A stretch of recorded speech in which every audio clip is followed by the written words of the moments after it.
2 ans ngi nii mais encore une fois ñi nga xam ne jommuñu di xuloo pour wala nekk premier ministre wala di kan mooy nekk candidat 2029 fekk sénégalais yaa ngi ci souffrance bu metti ñooñu dara jommuñu ko jommuñu fekk nit nekk ci teraangaam ak suturaam fa 5 ans 6 ans dañuy ne ci droit sax même boo sàccee pendant 7 ans xamatuma délai de prescription bi mais je pense que pendant 7 ans bu rawee après alal jooju yaa ko moom bu dee 7 ans gisuñu la xamuñu yaay kan xamuñu yaa ko jëloon parce que stabilité la ñuy wut ci réew mi stabilité juridique amaana li nga sàcc investir nga ko ci entreprise bi di liggéeyloo ay nit bëgguñu yàq loolu nangu xaalis bi ñooñu perte seen emploi waaye boo mënee am sa CDI nekk ci ay 10 ans 7 ans 8 ans ñu xëy benn jour faxas la pour dugal fa ñeneen loolu àndul ak même éthique bi nga xam ne day nangu sàcc sax mën nañ ko léeg-léeg jéggal lu mu sàcc loolu la Pastef andi ci biir réew mi fu may daanelee ci fànn boobu parce que def naa ne leer na mooy toujours assemblée nationale dañu ne woon dañ fa nekkee dañuy taxawal askanu Sénégal dañuy taxawu askanu Sénégal ci taxawu askanu Sénégal boobu war nañu yii may wax nii warul woon nekk sama problème dafa waroon nekk puisque problème mu ay sénégalais lañu ñoo xam ne te yii ma lim nii liste bi yamul foofu de. donc comme mu ngi commencé bëri di nekk une pratique du pouvoir maanaam pouvoir bi loolu la ñuy doxalee seeni principe la loolu la ñu gisee réew mi bëgg a jël Sénégal def ko seen Sénégalu Pastef assemblée nationale dafa ne waroon ne attention arrête loolu mënul continuer nañu xoolaat af mbir mi. ma joxe benn misaal la may ñëw fii la ma ko gars yi wax ngal la waxal suñu cas programme de formation école entreprise benn projet la boo xam ne PF2E mu ngi ne woon ministère moom it de l'emploi et de la formation professionnelle dañ fa jëlee 32 agents yoo xam ne dañu am ñaari yoon CDD ñu doon séntu ñu defal leen CDI ñu tàmbale woon programme boobu ba nga xam ne am nañ ci expérience dont 7 chefs d'antenne régionaux wala chef d'antenne régional ñoom ñëpp ñu raxas leen maanaam nga jël équipe nationale football Sénégal bi yëpp raxas ko dem jël ñu bees te war a dem compétition Coupe d'Afrique pour lan ñi nga xam ne yàgg nañ fa am expérience xanaa di nga ci nii kii diw ak diw lii lañ koy reprocher waaye ñeneen ñi ñu ngi def seen liggéey normalement nañ leen garder mais raxas ñëpp comme nu ñu raxasee woon 312 policiers yi ma cité woon assemblée nationale loolu tam ministre bi tontu ma ci de la 7e génération. policiers appelés volontaires adjoints volontaires nga xam ne seen première cohorte ñoom ñëpp armée lañ jaaroon avant ñuy engagé wu ñu ñëw soupçonné leen je sais de quoi raxas leen ñoom ñëpp te bàyyi les cohortes suivantes première cohorte bi ñu raxas ko bàyyi 2e 3e 4e cohorte bu ma fi newee di lim loolu yëpp ñi ñu fi dàq ñoom ci ñoo tey ñoo yor nguur gi ñoo yor doole lu ñu neex la ñuy def sénégalais yi bu ma fi newoon di ko lim du jeex. damay ñaan taskatu xabaar yi ngeen fexe jege ñooñu enquête ci au cas par cas mën a wax ci mbir mi waaye ministre Cheikh Tidiane Dièye bi nga xam ne dafa bindoon livre la corruption bureaucratique ba mu nekkee dans l'opposition di wane ay yenn taxawaay yi droit de l'hommiste taxawaayam bi doy na waar bu yemoon benn secteur mais laal na ministère fonction de l'emploi FONGIP port autonome daanaka seen politique la ñoom donc assemblée nationale ñu waroon taxaw ci càmbar loolu xool lu waral loolu ak naka la demee mais dafa mel ni dañ ko encourager lu tax parce que gis ngeen ba étudiants yi commencé di casse seen bourse yi au moins une chose war nañu mun a taxaw waxtaan ak étudiants yi waxtaan ak njëkk ak teraanga expliquer leen li mën a nekk ak li mënul nekk mais quasiment te loolu position premier ministre la gars yu bëri dañuy fàtte ba mu ñëwee 25 comme ñun dañuy noter di calculer des politiques dañuy xool ñoom fan la ñuy jëm di den déglu bu baax 21 février 2025 ba mu ñëwee di def question d'actualité à l'Assemblée nationale wax na mu leer nañ ni Côte d'Ivoire moo ñu ëpp kàttan ci wàllum koom fuuf waaye Côte d'Ivoire 25 milliards lay fay ci bourse ñun ñu ngi ci 80 milliards loolu mënul wéy junjoon na sax wàññi salaire u fonctionnaire yi bu ngeen neexee ngeen dem dégluwaat li mu waxoon bés boobu wala ba muy wax ni dañuy war a def pacte de stabilité économique waaye comme wàññi salaire fonctionnaire yi moom beneen problème la ñu ne étudiants yi ñoo gën a yomb wàññi seen bourse wala bañ a joxe bourse yi mais li gën a doy waar mooy da nga ci dégg ay argumentaire yoo xam ne ñoom ñu doon wax dañuy waxal askanu Sénégal dañuy waxal ñu gën a néew doole Sénégal ñu gën a sonn ci Sénégal da ngay xam ne ñii li ñuy wax ni gëmuñu ko parce que boo demee bay comparer fële ci Canada ak Sénégal mais nag comparer Canada ak Sénégal nga xam ne Canada bu fa benn sénégalais boo xam ne amu fa ndey amu fa baay màggewu fa xamu fa dara bu ñëwoon bu fa defee 2 mois boo moytul mu am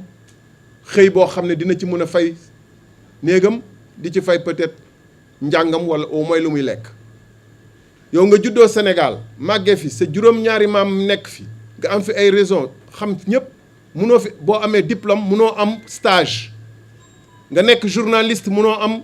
liggéey nga nekk médecin munoo am liggéey nga nekk leneen ak leneen munoo am liggéey ñuy comparer ñaar réew yooyu di comparer Canada nga xam ne premier ministre bi ba mu jëlee yaayu soxnaam yóbbaale ko ci visite officielle avion bi des na place mu yóbbaale ko États-Unis dañ ko ne hey kaay avion bi du sa avion kii la carburant wu Canada la da ngay fay lépp ñu calculer ko mu delloo lépp ak ñoom ñuy wax ni que on dépense beaucoup pourquoi accepte-t-on qu'un président de la République am ñaari palais ñu koy garder au nom de quoi am déet donc ba ñuy comparer nañu comparer mënuñ sax comparer au Canada parce que ñooñu gën yërmande ñooñu ëpp yërmande ci ñoom nu ñu doxaleeg suñu étudiants yi ak choc ak violence bu ñu waxee étudiants yi ne leen yelloo leen woo leen ko alors que les étudiants là ñu ci bëri dañ leen supporter woon ak di leen supporter parfois de manière irrationnelle ba nga xam ne yéene nañ ko moom jet privé am étudiants yu bëri yéene nañ ko jet privé bi dérangé wu ko de fonds politique yi dérangé wu leen de ñu koy supporter ci loolu ci lu normalul moom mu xañ mu yéenewul leen nga xam ne c'est le minimum moo tax étudiants yi war nañ seetaat seen bopp seetaan seen rapport avec le PASTEF may daanalee ci fànn boobu bala may dugg ci dossier Azer bi mooy les étudiants du Sénégal méritent un traitement meilleur et boo gisee premier ministre mu waxoon keroog grand théâtre am da ngay xam ne ñi fi newoon maanaam lu Macky Sall ak Ablaye Wade doon nangul étudiants yi peut-être ngir yërmande peut-être ngir leneen nga ne non ñoom loolu faiblesse la woon mais dafay aire de jeu ak ay piscine ak leneen et vous dites aux étudiants là entassés dans des chambres dans des conditions sordides démb bu doon ñoom da ngay taxaw foofu ne leen c'est pas normal problème bourse warul arrêté warutul nekk problème ci réew mi nga taxaw jàkkaarloo ak ñoom ne leen li ma doon wax démb ay nax na toute la philosophie avec laquelle Pastef gère le pays. xam ngeen ni dossier bi coow nañ ci coowaat ci coow ci ba sénégalais yëpp jàpp naa ni ku ci xamul lu mu demee amaana mbirum de francs CFA yu ñu joxe woon avance de démarrage le 11 juin 2024 mu tolloog ci enveloppe 91 milliards calcul simple 40% de 1600 villages c'est à peu près 640 villages waaye mun nañ leen may installation yooyu di ngeen jënd yenn affaires yi jox waa ji demul ci ay électrification village boobu septembre 2024 la woon mu ngi dem feneen dem ci terrain bi wan leen ni 540 villages yi nga xam ne ci programme bi lañu bokkoon ñu ngi nii ñu ngi leen électrifié nañ leen. naa ngi nii coow loolu mu ngi ci terrain bi mu dem ba nga xam ne liñ ci waroon wax ci télé yeeg rajo yi ci conférence de presse ñu dem porter plainte pôle judiciaire financier yàlla dogal pôle judiciaire financier ubbi l'enquête par section de recherche tàmbale di déglu nit ñi. Sonam directeur général des assurances ñu xam ne ñooñu faw bu lii continuer faw ñu dem section de recherche wuy ji expliquer ñoom it te foofu il faut ay preuves formelles moo la ci mën a génne ñu ne nañu jéem a def réunion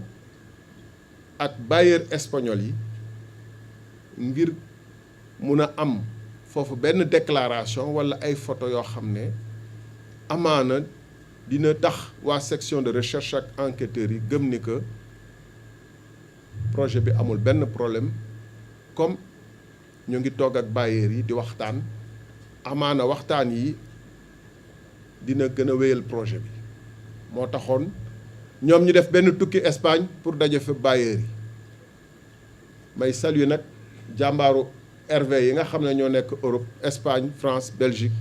ñoo am fa taxawaay bu am solo dem taxaw manifester wane waa banque yeeg yooyu que lii nii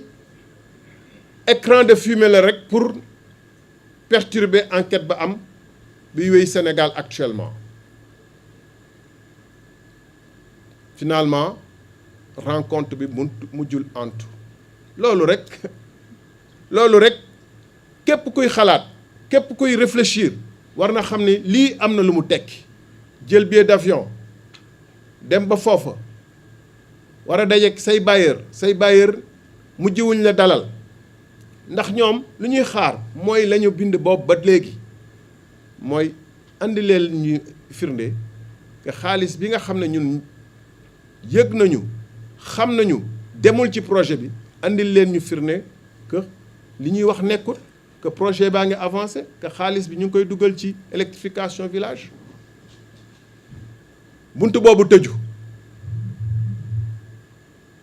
ñu ubbi beneen pexe pour lépp fexe ba enquête bi nga xam ne section de recherche sumb na ko daal di tàbbi géej ëllëg Cour suprême dafa war a statuer waat ci dossier wu Azer bi ak AE Power waaye attention ma wax ko mu leer parce que communication lañ ci wundu ma wax ko mu leer Cour suprême mënul wax te du wax ci fu xaalis bi jaar ndax xaalis bi réer na walla réerul déedéet mënul wax te du wax ni ndax 540 walla 600 villages yu ñu doon xaar ñu électrifier leen ndax électrifier nañ leen am déet du loolu mooy fond de problème bi lan la ñu yóbboon Cour suprême yéen a ngi fàttaliku souvent dañ doon wax ni que ba mbir mi commencé jaxasoo en 2024 octobre 2024 gannaaw ba dossier bi commencé jaxasoo mu am ay xiiroo diggante AE Power Sénégal ak AE Power EPC mu am ay accusation que amaana xaalis bi demul fu mu war a dem ARCOP dafa jëloon benn décision du 2 octobre 2024 ni nañu suspendre projet bi en attendant ñu parti yëpp daje ñu jooyanti mbir yi mun a teguwaat ci yoon bu leer nga xam ne dinañ xam ni projet bi mu ngi ci yoon te dina aboutir ARCOP moo jël décision boobu AE Power moo jotoon 37 milliards yi ci jamono yooyu réer ak moom intérêt wu Azer ak intérêt wu Sénégal ci jamono yooyu moo doon fexe effectivement nañu suspendre projet bi dem lijjanti fan la xaalis bi di dugg loolu moo doon intérêt wu Azer waaye ñoom dañu fa bàyyi loolee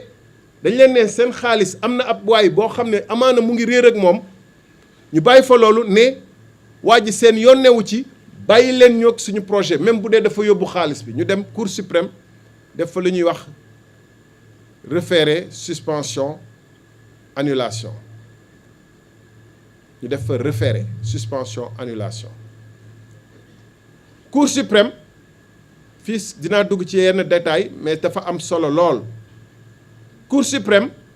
gannaaw ba mu càmbaree dossier bi ak élément yëpp amul woon lu muy mën a ni lu ARCOP wax ARCOP mooy autorité de régulation de la commande publique ARCOP benn ministère coiffé wu ko dañ ko rattaché ci primature waaye même primature mënu ko jox ay ndigal loolu tax ñu tuddee ko autorité du agence comme nu ARTP nekkee autorité maanaam dafa am ay sañ-sañu boppam yoo xam ne pour mu mun a àtte te ci ñiy àtte ci biir ARCOP du DG bi mooy àtte dafa am lu ñuy wax comité de règlement de différend yoo xam ne ñeenti nit ñoo ko séq ñeent ñooñu am na benn inspecteur général d'État buy toogal présidence de la République am na magistrat am na ku fa toogal le patronat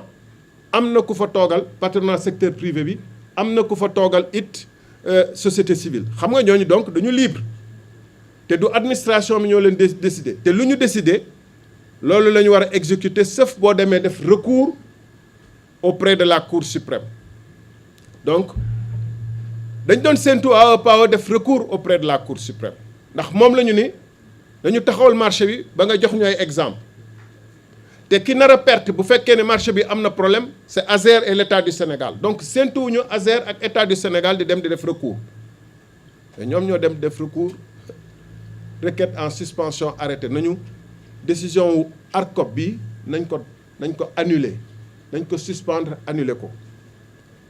Cour suprême ci chambre administrative parce que loolu dossier boo xam ne mbirum diggante administration autorité de régulation de la commande publique ak ay agence la donc chambre administrative yi ci Cour suprême ñu àtte boobu rek la ñu mënoon àtte ni li ARCOP wax moom moo mën a nekk dañu war a suspendre marché bi ba xam d'abord fu xaalis bi jaar te bind nañ ko ci seen décision seen ordonnance su 21 novembre 2024 bi dañu war a suspendre marché bi ba lënt yu ci nekk yëpp ñu joyanti leen ba ñu mën a démarrer puisque démarrer guñ ba ñu mën a démarrer ci dans de bonnes conditions moo gën ñuy dem ba ci biir lënt yi gën a garaaw liggéey bi yàqu ñu jël seen décision 21 novembre 2024 waa ASER ba tey kontaan nañu ci décision boobu ñu dëppaat def beneen recours dugal ko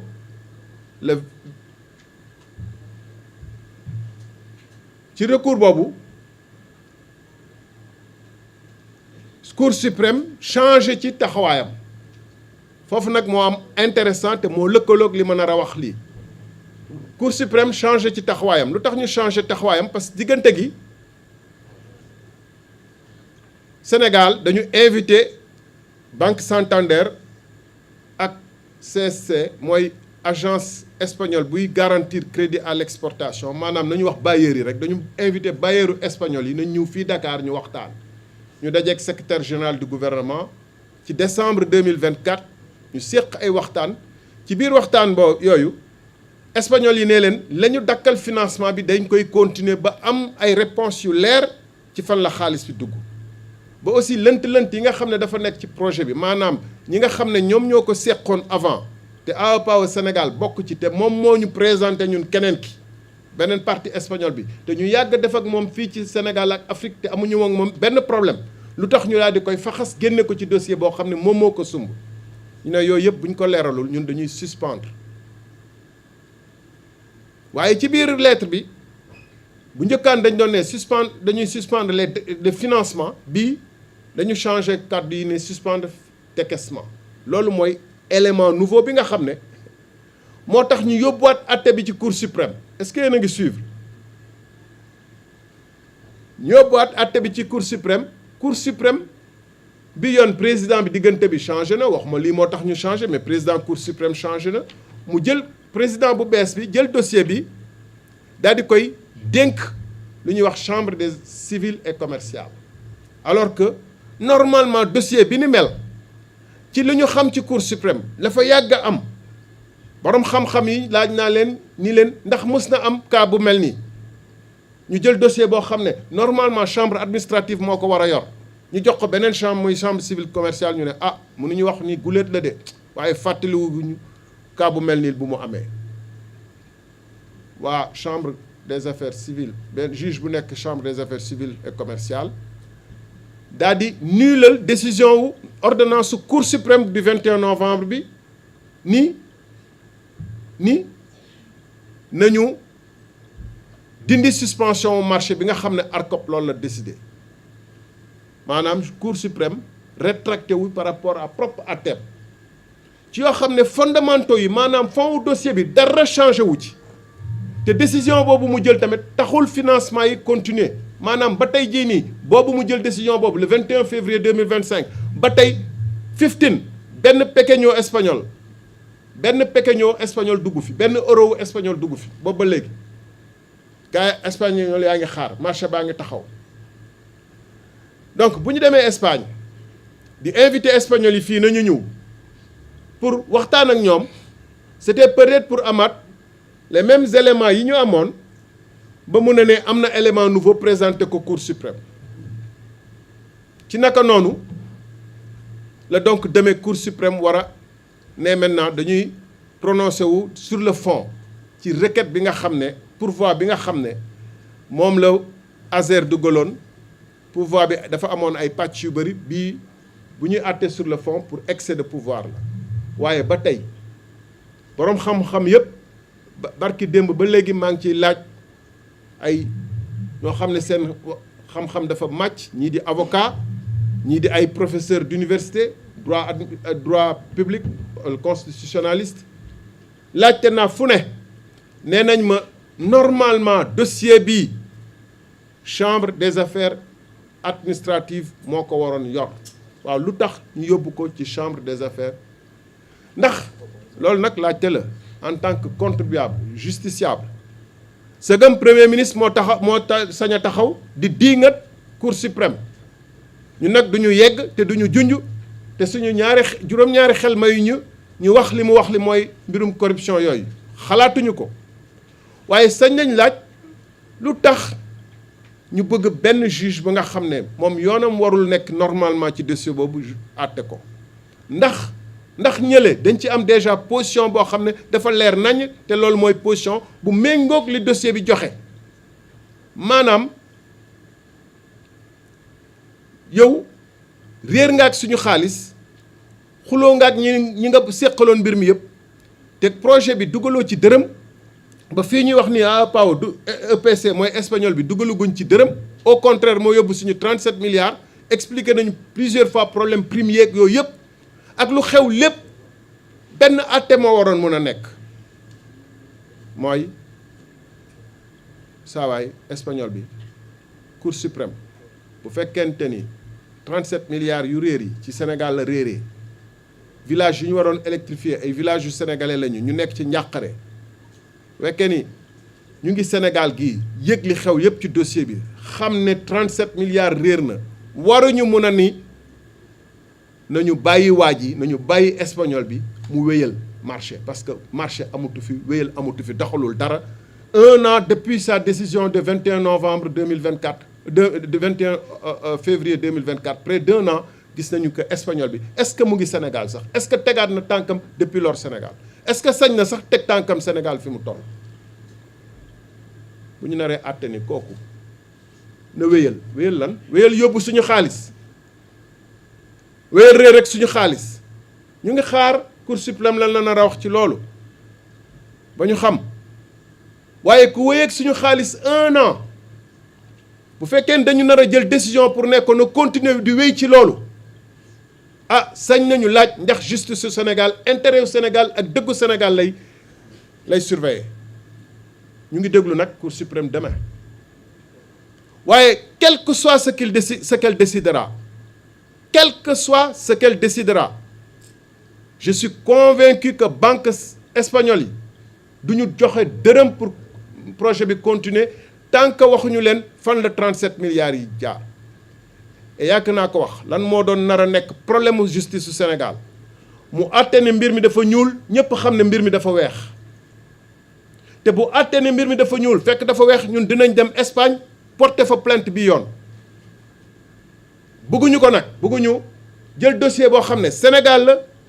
ay sénégalais ko séq Sénégal la concerné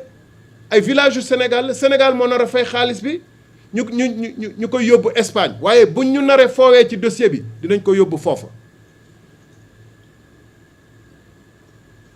ndax duñu seetaan ñoom ñoo fi nekk di wax ni justice amul Sénégal ñoom ñoo koy wax de ñoom ñu nekk pouvoir bi ñoom ñoo ko wax donc bu dee ñoom wóoluwuñu justice bi pourquoi ñun ñuy wóolu justice bi dangay taxaw ñoom ñu ne la justice bi Diomaye président Diomaye moo koy instrumentaliser dëgg tànk ci ay dossiers di baral yenn dossiers yi nga xam ne dafa jëm ci côté premier ministre ak yooyu ñoo koy wax am déet boo taxawee ak ñoom couloiru assemblée ak feneen boo ci dayee ak ñoom dañuy nii non ñun ñu ngi ci projet bi ba tey ci joyante bi ci jubal bi ci jubanti bi ci teg lépp ci yoon mais président bi mooy bloqué ça veut dire que justice bi am na ku koy bloqué ñun nag dañu gëm ni magistrature kenn waru la mun a bloqué waaye loolu nekkul ñu ngi saluer présence Abdou Nguer fii xam nañu justice Sénégal justice dafa am ay pàcc ba ci fu ñuy àtte bi ba tribunal bi mais bu fekkente ni procureur sañ na bu ñu xamee ni kii buñ ko yóbboo ci tribunal fu ñu koy àttee mu ne dama koy yóbbu instruction tëj ko fa ay weer nga xam ne wóor na ko ni bu demee tribunal dañ koy bàyyi wala dóor ko 1 mois avec sursis yow nga tëj ko 6 mois 7 mois 8 mois recours bu ñu mën a def pour mu dem nga bañ loolu lan lañ koy tuddee loolu jaay doole la justice nag lépp la du début à la fin bu dee nañ ko tëggee ci wàllum yoon may nañu ay nit procureur wala keneen muy jaay doole ay sénégalais yoo xam ne 99,99% des sénégalais xam nañu kii lañ ko teg du dëgg du yoon xam nañu jour bu ñu àtte woon Badara Gadiaga wala Abdou Nguer du fa yàgg ñun ñëpp waxoon nañ ko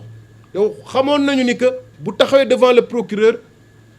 bu amee sursis lay doon te sursis boobu sax pour sagal peut-être procureur bi rek lay nekk nga tëj ko fa 6 mois loolu lan lañ koy tuddee damay laaj nan lañ ko tuddee loolu mooy jaay doole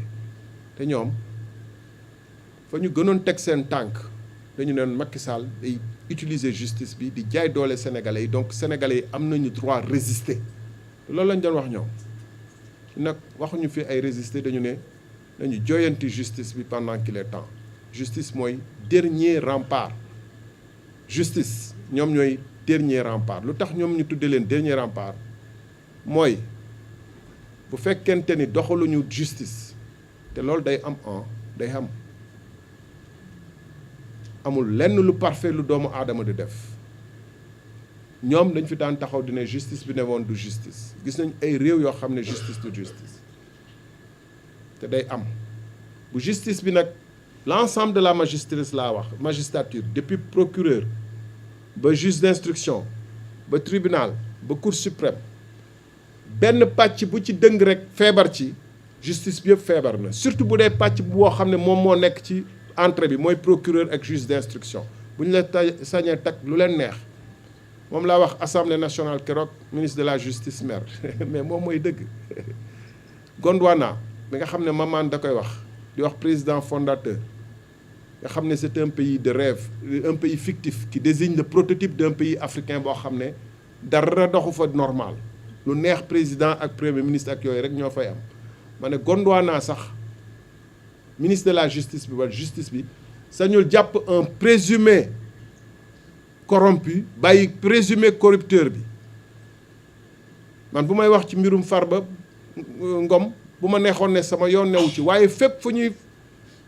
gàllankooree justice gàllankoor ay principe de l'état de droit ngay seetaan ak ku mu mën a doon bu ñu la ko tegee ëllëg bul wax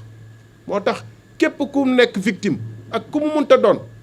on va parler pour lui quels que soient les différends et les problèmes qu'il y avait entre nous loolu mooy différence entre un républicain un homme bâti sur l'éthique ak ñoo xam ne ñoom seeni dañu doon wax pour jot nguur gi ba ñu jotee nguur gi ils font ce qu'ils veulent et ils veulent même que l'État soit plus injustice possible pour que ñu mën a wéyal lu leen neex. Fan ngeen gis un corrompu un présumé corrompu ñu téye ko bàyyi le présumé corrupteur muy dox fan nañ ma wax ban exemple waaw ñu bëgg nag ñu gëm ñu ñun réew mi am na lu fi changé ci fànn boobu wax ji mu ngi commencé gudd waaye ci tënk daal dossier Azer bi ëllëg ñu ngi déglu Cour suprême di ko fàttali justice c'est l'ultime rempart que comme disait Montesquieu entre le faible et le fort c'est la liberté qui opprime et c'est la justice ou c'est la loi qui protège. Ñoom les juges du Sénégal ils sont là pour protéger les citoyens du Sénégal contre toutes les formes d'injustice. Aujourd'hui, les gens qui sont licenciés abusivement avec des CDI ne peuvent aller nulle part. Quand on les interroge, mais pourquoi vous ne portez pas les affaires devant les tribunaux? Ils disent c'est peine perdue. Peine perdue quand on a des CDI, des contrats à durée indéterminée en bonne et due forme. Et que pour des raisons plus que fallacieuses, des raisons qui sont en elles-mêmes des injures à la raison, on licencie des gens en prétextant des motifs économiques pour remplacer aussitôt tous ceux qui ont été licenciés par de nouvelles recrues appartenant essentiellement à un clan. Quand dans ce pays-là,